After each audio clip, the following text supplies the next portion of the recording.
of the things I like about this piece is the blame delivered into Mary Louise's lap for the sins of her son. That is something that women take on, the blame, as a default setting.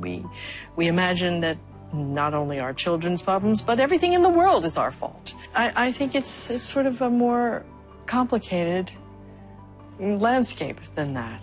And this piece enters into that very bravely. I think it'll raise a lot of questions. I think that was our main goal, because whether you agree or you don't agree with the judgments or things that are said within the show, I hope it ignites conversation in living rooms and with other people to talk about what is a mother responsible for?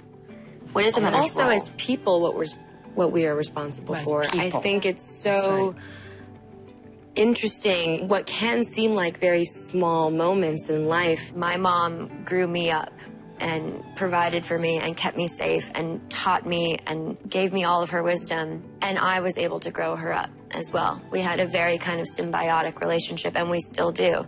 I mean, if we're shaping other people, we're shaping our children, and what you may say in a moment of anger or what you may do in a moment of anger can change that person's life forever.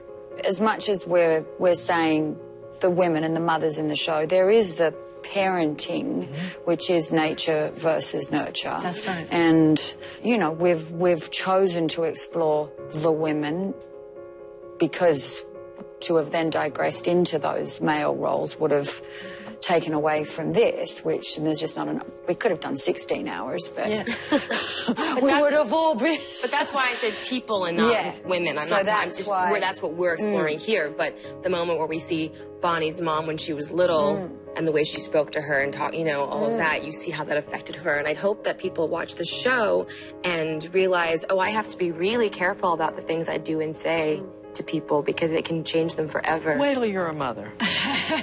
You will already feel that. Yes, I think that's a great question, like how fiercely you protect your children when they're little. And then my character has a teenage daughter, which is a whole other stage of life that I'm actually going through, which is interesting. And then there is the mother who's still mothering her child who's passed away. He's been married, he's had children. So it's kind of fascinating to explore motherhood from so many different generations and angles. I was also very interested in, I think, the challenge, but the humanity in both Renata and Mary Louise as perhaps the kinds of people whose scars are worn so close to the surface that it's almost hilarious and devastating at the same time. And from one scene to the next, things could be comedic or flattening. And maybe that's a delicious reminder in life, too.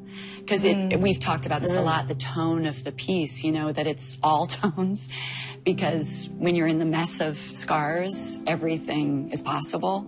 But it's been a beautiful thing to witness and to learn about when women don't have the ability to mask anything. It's just all right here in their personality, and how they interact, therefore, is their scar. That's just been... We all have people in our lives like that. Yeah.